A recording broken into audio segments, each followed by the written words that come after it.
Hello and welcome to my YouTube channel where we share safe real estate investment tips, talk about property law, and share credible real estate investment opportunities here in Nigeria. Basically, every video on this channel is an asset to real estate investors and property buyers.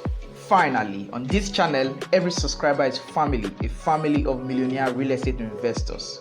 Welcome. Hello and welcome to my YouTube channel. My name is Rei Ltd and I'm a real estate entrepreneur as well as a property lawyer.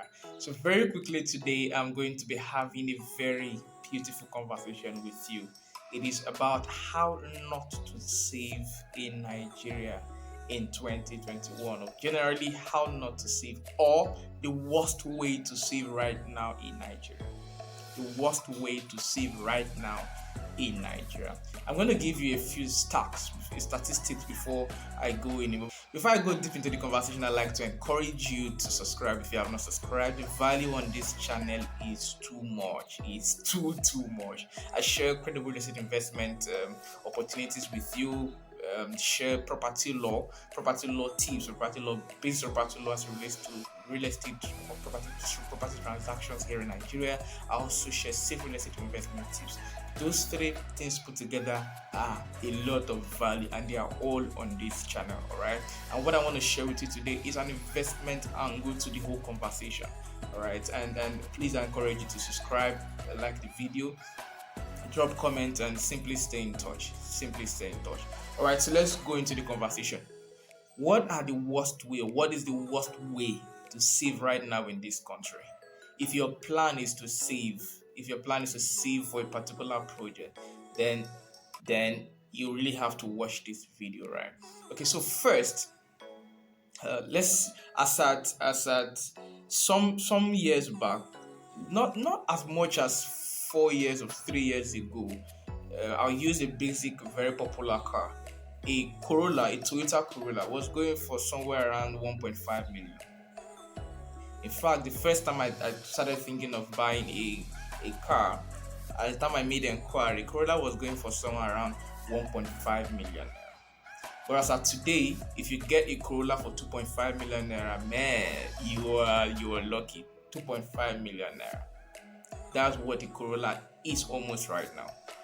Right, and that simply is an effect of inflation. That is caused by inflation.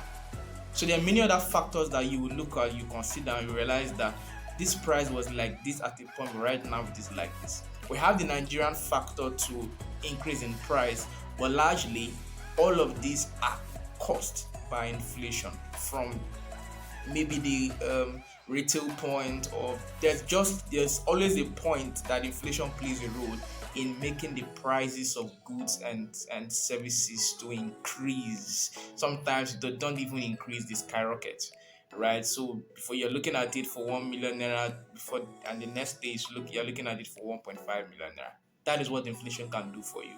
And if you are saving with the mind of, for instance, someone who was saving for a Corolla. I had a friend who was saving for a Corolla, and by the time he was going towards the point where he could get closer to a million naira and then how to look for another 500,000 naira to make it up, Corolla had gone to about 1.9 million. And that is the power of inflation, right? So if you were saving for that guy, that was the worst way, or a bad way to save. All right, as far as it concerns that project. Okay, so there are other options as it relates, and then okay, for those who save in the bank, yes, for those who save in the bank, as at today, depending on the amount of money, if you put heavy amount, maybe they consider giving you, you put into a heavy amount into some special account, you can have interest rate of say 5%. In fact, it's rare to find that, but averagely, most banks in Nigeria give you an interest rate of between 1% to 3%. And inflation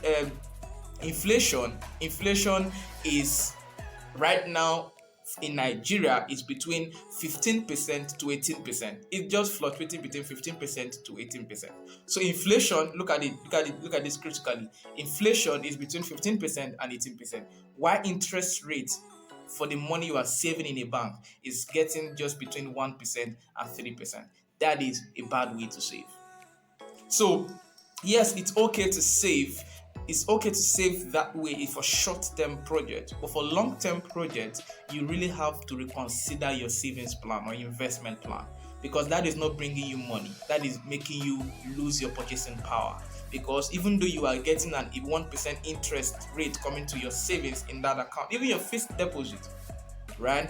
That is yielding you an interest, but taking away your purchasing power as it relates to that particular project where you are saving for.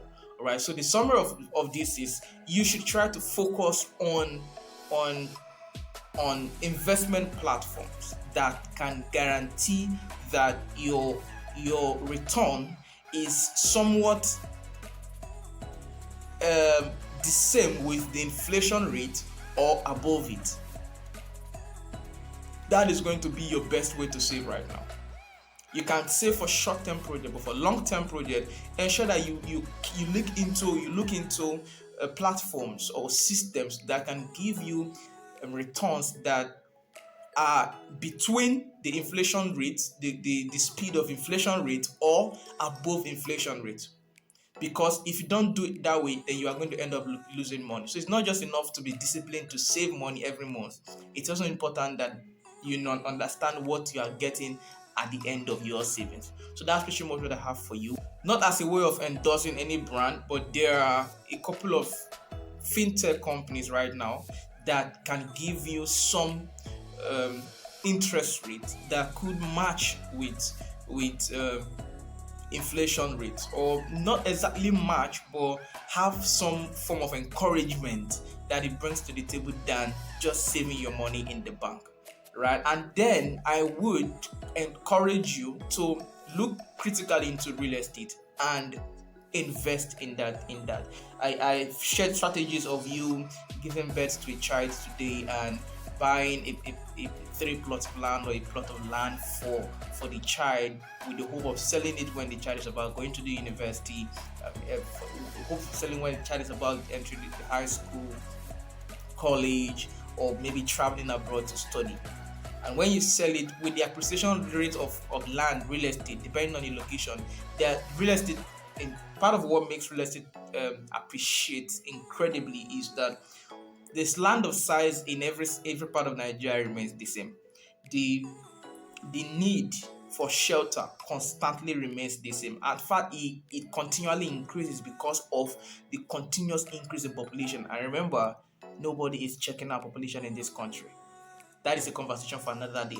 But beyond that, that is helping real estate, because every one of those people coming into being given birth to will have need for shelter. Every human has some form of need as it relates to real estate.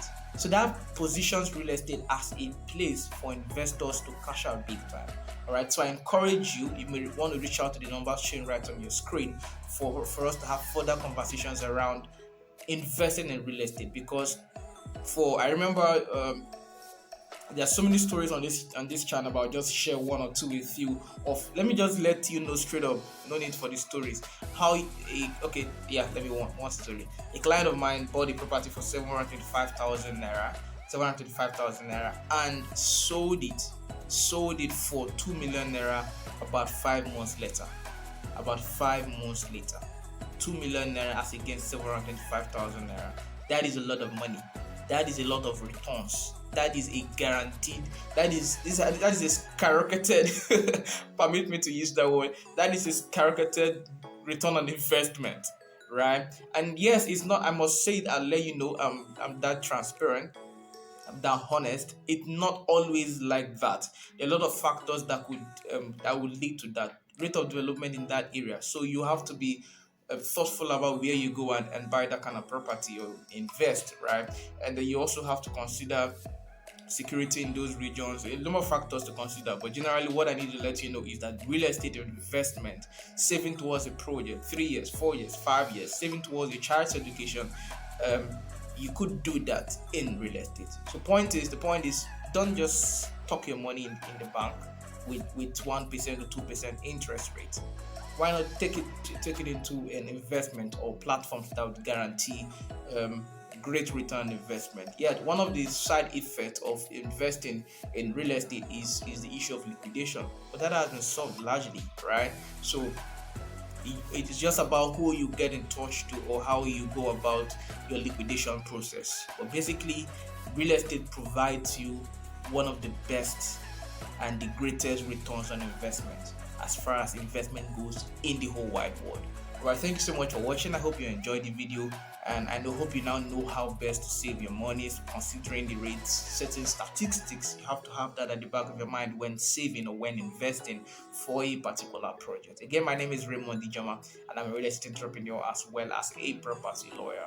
And I hope that you enjoyed the video and do subscribe if you haven't. And then, yeah, let's end it at this point. Thank you so much for watching and enjoy the rest of your day. Bye bye.